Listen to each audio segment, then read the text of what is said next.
Assalamualaikum warahmatullahi wabarakatuh. Saya Esti Anggreni dari mahasiswa STM Bandung.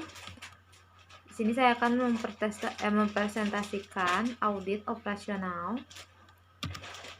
Yang pertama, ada pengertian.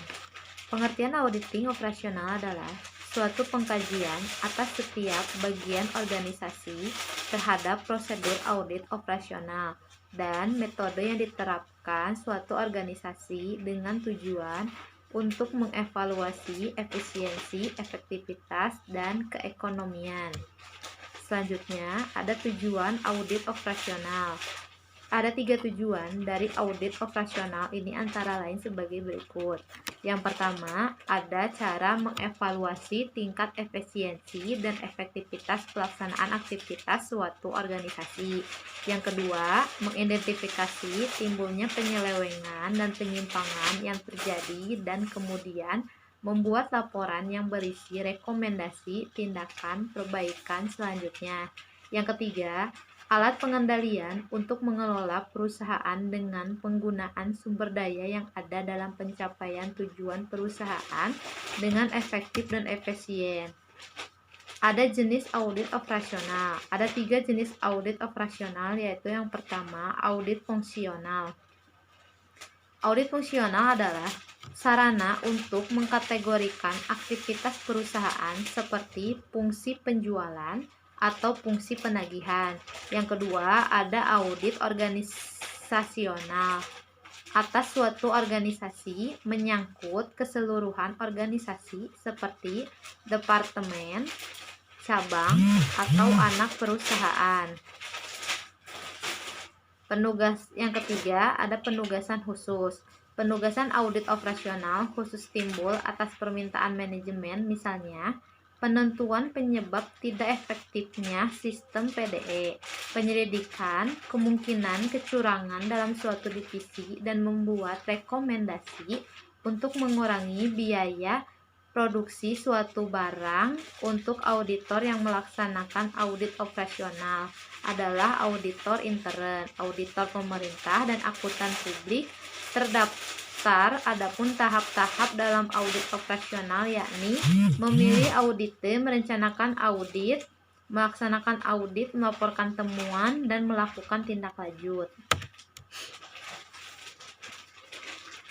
Selanjutnya ada struktur dan ruang lingkup audit operasional menurut GAI-DKK 2003-421.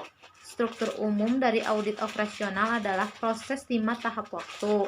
Yang pertama, ada pengenalan. Sebelum memulai suatu audit operasional, auditor atau konsultan terlebih dahulu harus mengenali kegiatan atau fungsi yang sedang diaudit. Untuk 10 melaksanakan hal ini, auditor menelaah latar belakang informasi tujuan, struktur organisasi, dan pengendalian kegiatan atau fungsi yang sedang diaudit, serta menentukan hubungannya dengan entitas secara keseluruhan.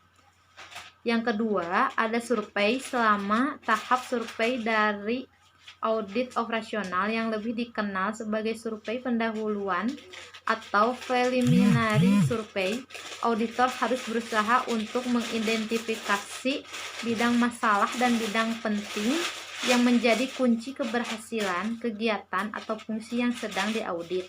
Yang ketiga, ada pengembangan program. Pada awalnya, auditor menyusun program pekerjaan berdasarkan tujuan audit yang merinci penguji dan analisis yang harus dilaksanakan atas bidang-bidang yang dianggap penting dari hasil survei pendahuluan. Di samping itu, auditor juga menjadwalkan kegiatan kerja, menugaskan personel yang sesuai, menentukan keterlibatan personel lainnya dalam penugasan, serta menelaah kertas kerja audit. Selanjutnya ada pelaksanaan audit. Pelaksanaan audit merupakan tahap utama dari audit operasional. Auditor melakukan prosedur audit yang telah ditentukan dalam program audit untuk mengumpulkan bukti-bukti, melakukan analisis, menarik kesimpulan, dan mengembangkan rekomendasi selama melakukan pekerjaan lapangan. Auditor harus menyelesaikan setiap langkah audit yang spesifik dan mencapai tujuan audit secara keseluruhan untuk mengukur efektivitas, efisiensi, dan ekonomis. Selanjutnya ada pelaporan. Tahap pelaporan merupakan tahap yang penting bagi keberhasilan keseluruhan audit operasional yang dilakukan. Laporan audit operasional pada umumnya mengandung dua unsur utama, yaitu pertama, ada tujuan penugasan ruang lingkup dan pendekatan, serta yang kedua, temuan-temuan khusus dan rekomendasi.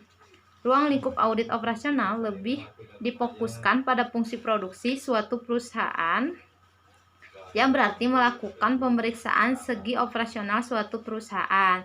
Lalu ada audit operasional bertujuan untuk mengetahui apakah cara-cara yang digunakan dalam perusahaan sudah berjalan dengan lancar. Jadi audit operasional lebih ditekankan pada administratif kontrol yang terdiri dari satu, menunjang efektivitas perusahaan, yang kedua, menilai ketaatan pada kebijaksanaan yang telah digunakan oleh pimpinan. Sekian dari saya. Mohon maaf bila banyak kekurangan. Terima kasih kepada Ibu Yuni yang telah mengizinkan saya menerangkan